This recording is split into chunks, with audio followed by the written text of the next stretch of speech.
And each grade classes were up above, and I forget, I think third, fourth, and fifth were, and sixth were on the first floor. But that's how I got to know some of you people. I don't know if that was good or bad, because I'm a Douglas. But anyway, that's where I got to know John and Lee and everybody else. We should have graduated in 1960. Thank you. Any other stories? Yeah. We have another fishing story. Oh, good. A fishing story. Yeah. So anyway, we were fairly young, so it was only a couple of years after his accident. And Christy mentioned that we used to go into lakes over the years. Well, this one time, Lee and I went into a lake alone. It was Cook Lake, south of Tennecky there. It's a beautiful little lake and has a sockeye run coming into it. And our dads were going to join us on the weekend. We went in a couple of days early. So we flew in, Fabio was with us, and got to the cabin. It was a beautiful day, unloaded our stuff. I walked down the beach to put some stuff in the boat so we could go fishing. And this big bear was walking right down the beach toward us. This big brown bear sauntering down the beach. There was nowhere there. And I was worried about the dog. The dog never worried about us. We could just go in the cabin and let it go by.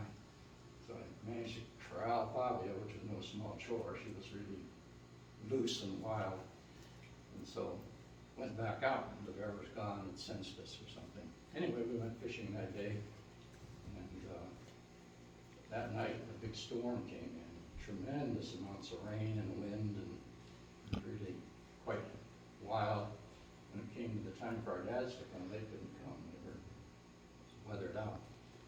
And after a couple of days, where we stepped off the plane onto the beach, you couldn't touch the bottom of a 6-foot oar. There was that much water had come in. Fishing was great. We had a great time. Unfortunately, the water kind of came up around the little cabin. Not the cabin was okay, but you had to use your boat to get to the outhouse. And all the mice were getting run out of their burrows. At night, the place was just alive inside the cabin. Claudia was just going crazy. She was chasing the mice and keeping us up, and that went on until she popped Lee's air mattress. She was tied up. Anyway, our dads didn't make it in. Time came to pick us up, the day to pick us up, and Lee's dad went over to Alaska Coastal Airlines and asked, you know, you can get them today? And they said they didn't have any record of people in Cook Lake. Apparently they had erased it when the dads didn't go. They canceled it out. Do you remember what John said? No, I was going to say, I don't think what John said was very complimentary. John was very pronounced about that issue. Yes, Doug? Well, you saw the picture of Lee on top of Mount McGinnis. Yeah. I climbed Mount McGinnis with Lee one time. We didn't quite make it to the top because we realized it was going to be getting dark pretty soon. And we had just made it down into the trees by the time it really got dark. And Lee started saying, "Okay, I'll guide you."